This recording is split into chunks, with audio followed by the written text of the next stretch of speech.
Good afternoon, everyone. Bonjour tout le monde. Just as I begin, I'd like to welcome Ron Bedard, the President and CEO. For the first time in modern North American history, a close ally is openly warning that its economic partnership with the United States is no longer stable, as a deepening trade war driven by tariffs begins to fracture supply chains, threaten jobs, and send shockwaves through the global economy. Good afternoon. What you are hearing from Ottawa today is not routine political messaging. It is a stark admission that the decades-long economic integration between Canada and the United States has reached a breaking point. Canadian officials are now estimating that tariffs imposed during the current trade war will erase approximately $50 billion from their economy. That represents a loss of 1.8% of national output, or roughly $1,300 for every Canadian citizen. For a country that sends 3/4 of its total exports to the United States, this is not a marginal adjustment. It is an economic rupture. Steel, aluminum, lumber, and automotive manufacturing, industries deeply embedded in cross-border supply chains, are now exposed as strategic vulnerabilities. Canadian leaders argue that what once strengthened the global economy has now become a source of instability, uncertainty, and long-term risk. And this matters far beyond Canada, because when a major trading partner rewires its economy in response to tariffs, American workers, American consumers, and American companies inevitably feel the impact. But the most consequential part of this story has not yet been fully revealed. Stay with us, because what comes next could reshape trade war dynamics and expose a much deeper shock for the United States. The announcement from Ottawa did not emerge in a vacuum. It followed months of mounting pressure created by tariffs imposed by the United States, tariffs that Canadian officials say have fundamentally altered the rules of trade across North America and disrupted the broader global economy. For decades, Canada structured its industrial base around seamless access to the American market. 3/4 of all Canadian exports flowed south. Nearly all Canadian aluminum, steel, and softwood lumber production was designed to serve United States demand. This deep integration once delivered efficiency, lower prices, and stable employment on both sides of the border. But in a prolonged trade war environment, that same dependence has become a liability. Canadian policymakers now estimate that tariffs and the uncertainty surrounding them are removing 1.8% from national economic output. That translates into tens of billions of dollars in lost activity, reduced investment, and weakened consumer confidence. More importantly, officials warn the damage is accelerating rather than stabilizing. Supply chains are breaking faster than businesses can adapt. In response, the Canadian government has shifted from accommodation to economic defense. Restrictions on foreign steel imports have already been tightened, training and income supports expanded, and emergency liquidity made available to firms facing sudden exposure to United States tariffs. Entire sectors are being reevaluated not for efficiency but for resilience. Officials argue this is not about retaliation. It is about survival in a trade war that has permanently altered assumptions underpinning the global economy. In steel and aluminum alone, hundreds of companies have applied for tariff-related support, signaling widespread stress across industrial regions that once relied on predictable American demand. For American audiences, this shift deserves close attention. When a key supplier restructures its economy away from the United States, the effects do not stop at the border. Prices, availability of materials, and long-term competitiveness of American manufacturing all come into question. And this is only the opening phase, because behind these defensive measures lies a far more aggressive strategy that could redraw trade flows, redirect investment, and quietly reduce American influence in key industrial sectors. Stay with us to the end, because the next phase of this strategy may reveal a shock that few in Washington are fully prepared for. The real consequences of this trade war are no longer abstract projections. They are now showing up in employment figures, investment decisions, and price pressures that directly affect households and businesses across the global economy, including inside the United States. From the Canadian perspective, officials emphasize that tariffs have created an immediate shock to employment in highly concentrated industrial regions. Steel towns, lumber-dependent communities, and aluminum hubs that were built around cross-border trade are now facing sudden exposure. Canadian authorities report that tens of thousands of workers have required income support as companies pause expansion plans, delay capital spending, or restructure supply chains away from United States demand. Emergency measures have temporarily stabilized employment. More than 14,000 jobs, according to government estimates, were prevented from disappearing in the early stages of the trade war. Income replacement programs were expanded, lifting coverage from just over half of wages to nearly three-quarters in an effort to prevent a deeper consumer spending slowdown. These interventions are not designed as permanent solutions, but as shock absorbers in a rapidly changing global economy. However, these disruptions do not stop at the Canadian border. For American manufacturers, Canada has long been a reliable source of intermediate goods, particularly in steel, aluminum, lumber, and automotive components. When tariffs reduce access to these inputs or make them more expensive, the costs ripple through United States production lines. That means higher input prices for American factories, delayed projects, and ultimately higher costs passed on to consumers.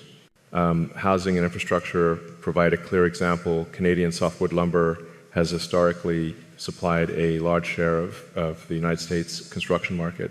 As trade war barriers tighten, builders face higher material costs, which translate into more expensive homes and slower project timelines. For American families already dealing with elevated interest rates and affordability challenges, tariffs compound existing pressures. The same pattern applies to steel and aluminum. When supply chains fragment, manufacturers must either pay more for imported materials or invest in alternative sources that take years to scale. In the short term, this uncertainty discourages hiring and capital investment, exactly the opposite of what policymakers want during a fragile global economy. Canadian officials argue that the trade war has also undermined business confidence on both sides of the border.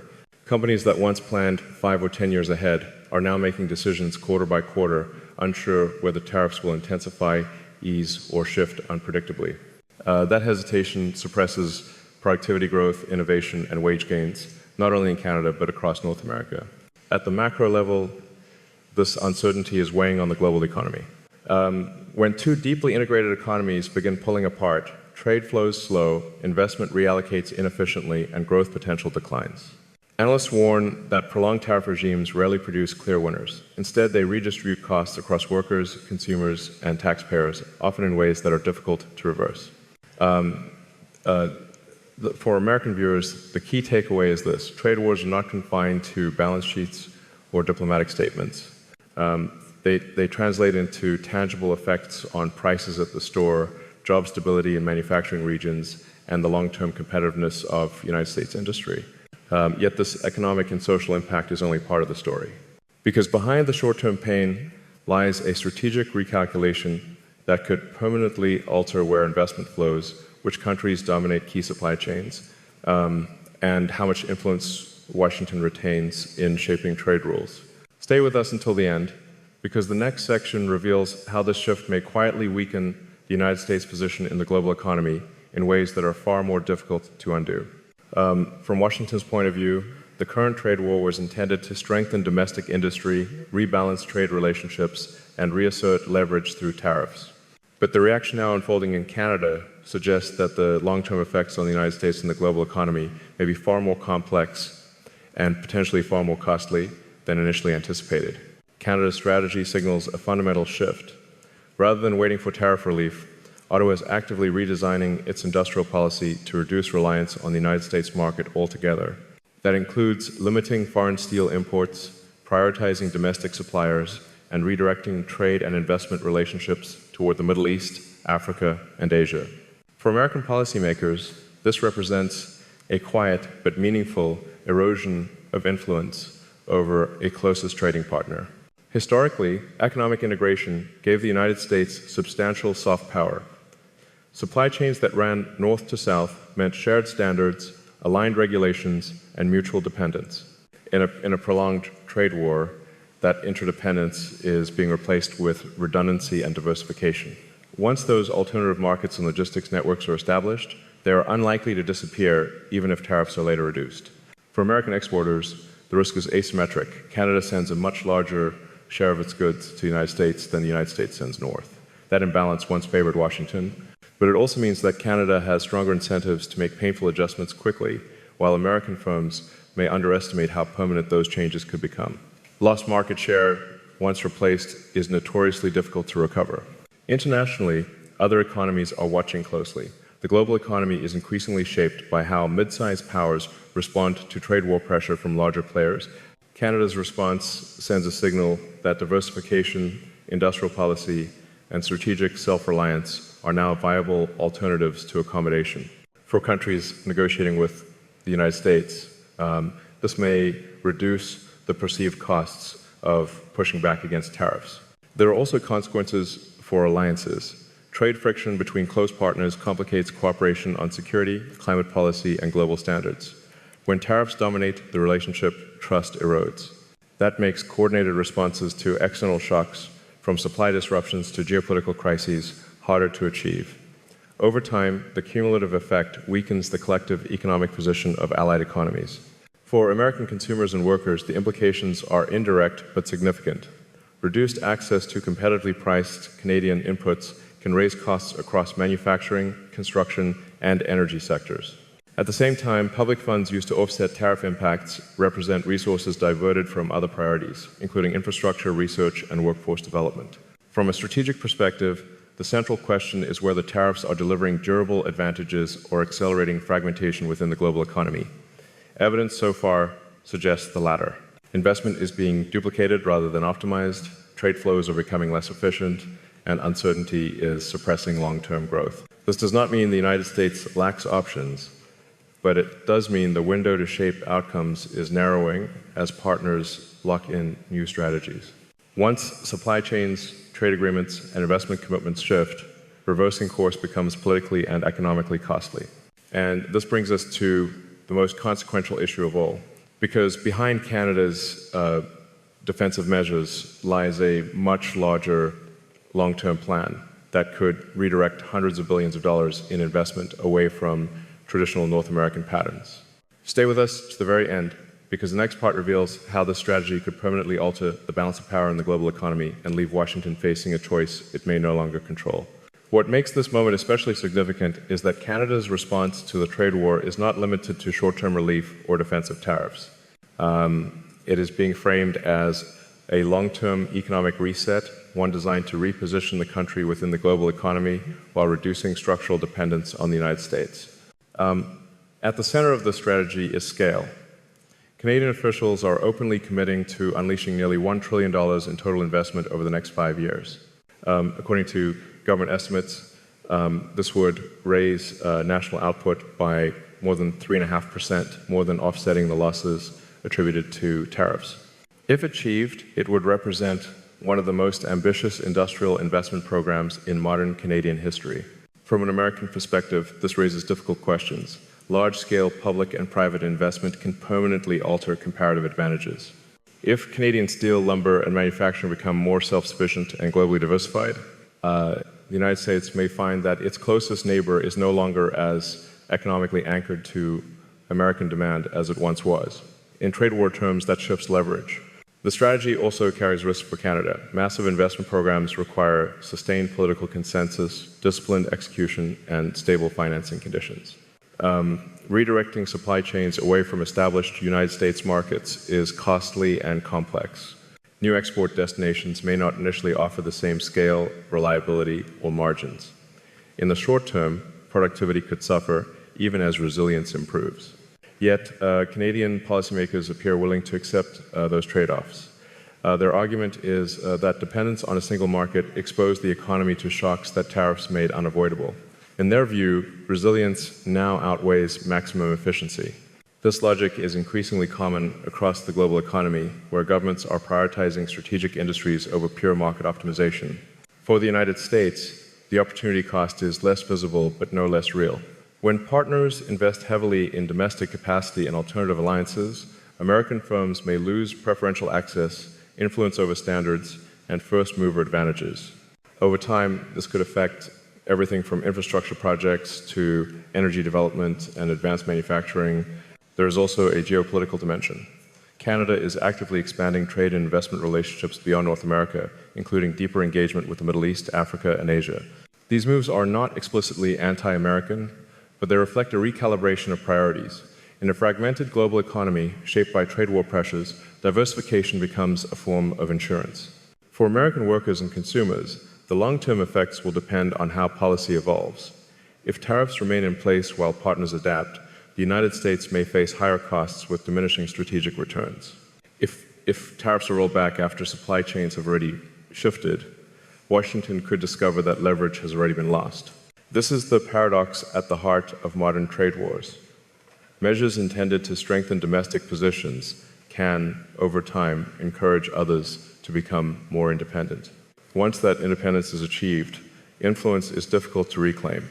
And that leads to the final unresolved question. Canada's strategy may succeed in building resilience, but also forces a reckoning for the United States. Is Washington prepared for a global economy in which even its closest partners design policies to minimize exposure to American decisions? Stay with us, because in the final segment, we will examine whether this moment represents a temporary disruption or a permanent turning point for the United States in the global economy, and why the answer may be more unsettling than it appears. When defensive policy becomes structural change, what appears at first glance to be a defensive reaction to tariffs is now revealing itself as something far more consequential. Canada is not merely cushioning the blow of a trade war, it is deliberately reshaping its economic foundations in ways that could persist long after tariffs are lifted, if they are lifted at all. By tightening import controls, prioritizing domestic procurement, and channeling vast public financing into strategic sectors, Canada is embedding new incentives into its economy. These incentives favor domestic production, shorter supply chains, and diversified export destinations. Once capital investments, worker retraining, and logistics networks are realigned, reversing course becomes politically and economically costly. Businesses that adapt to this new model will resist a return to dependence, even if access to the United States market improves. This is where the trade war takes on a longer shadow. Tariffs may be temporary tools, but industrial restructuring is not. Facilities built to serve domestic or non-American markets will continue doing so. Standards developed outside the United States influence will persist. Over time, these shifts can quietly reduce Washington's ability to shape outcomes across North American supply chains and the broader global economy. For American policymakers, this represents a strategic inflection point. The assumption that partners will simply wait out tariffs may no longer hold. Instead, those partners may adapt in ways that permanently dilute United States leverage. In this context, the cost of a trade war is not measured only in lost output or higher prices, but in influence that fades gradually and is difficult to quantify until it is gone. The risk Washington may be underestimating. The deeper twist lies in timing. Trade wars tend to be evaluated on election cycles and quarterly economic data. Industrial transformation unfolds over years. Canada's approach exploits this mismatch. While attention in Washington shifts between domestic priorities, investment decisions north of the border are locking in a new trajectory. This creates a scenario where tariffs could eventually be reduced or removed, yet the strategic outcome remains unchanged. By the time policy adjustments occur, supply chains may already be diversified, procurement habits altered, and trade partnerships expanded beyond North America. At that point, restoring previous levels of integration would require fresh incentives, concessions, or subsidies from the United States, effectively paying to regain ground that was once freely held. There is also a broader signal being sent. Other mid-sized economies are watching closely. If Canada demonstrates that resilience and diversification can offset trade war pressure, similar strategies may emerge elsewhere. That would accelerate fragmentation in the global economy, where countries hedge against tariff risk by reducing exposure to any single dominant market. For American workers and consumers, the implications are subtle but enduring. Less influence over neighboring supply chains can mean higher long-term costs, reduced coordination in times of crisis, and fewer opportunities for integrated growth. These effects rarely make headlines, but they shape economic reality for decades. This is why the current moment matters. It is not simply about steel, lumber, or aluminum. It is about whether trade war tactics are pushing allies to become strategically independent in ways that permanently alter the balance of economic power. And that brings us to the final question. If this transformation is already underway, the debate is no longer about who wins the next tariff dispute. It is about whether the United States recognizes the deeper shift in time to respond. stay with us for the final segment, because we will bring all of these threads together and confront the question many in Washington are avoiding: is this trade war strengthening the United States, or quietly reshaping the global economy in ways that leave it less influential than before? As we step back and assess the full picture, one conclusion becomes increasingly difficult to ignore. What began as a tariff-driven trade war has evolved into a structural shift with long-term consequences for the United States, its closest allies, and the global economy. Canada's response illustrates a broader pattern now emerging worldwide. Faced with uncertainty created by tariffs, governments are no longer waiting for resolution. They are redesigning supply chains, reshaping industrial policy, and redirecting investment to reduce exposure. These decisions, once made, do not easily reverse. They redefine trade relationships for decades, not election cycles. For the United States, the central issue is no longer whether tariffs impose short-term costs. The deeper question is whether prolonged trade war dynamics are encouraging partners to insulate themselves from American economic influence altogether. If that is the case, then leverage gained through tariffs today may come at the expense of strategic influence tomorrow. This moment demands careful reflection. Is the current path strengthening domestic resilience or accelerating fragmentation in the global economy that ultimately leaves all sides weaker? And more importantly, will policymakers recognize the scale of this transformation before its consequences become irreversible? That is the question now facing Washington, industry leaders, and American workers alike. If you value clear, fact-based analysis of trade wars, tariffs, and the forces reshaping the global economy, subscribe for more in-depth reporting and insight. We will continue to follow this story closely because its final impact is still unfolding.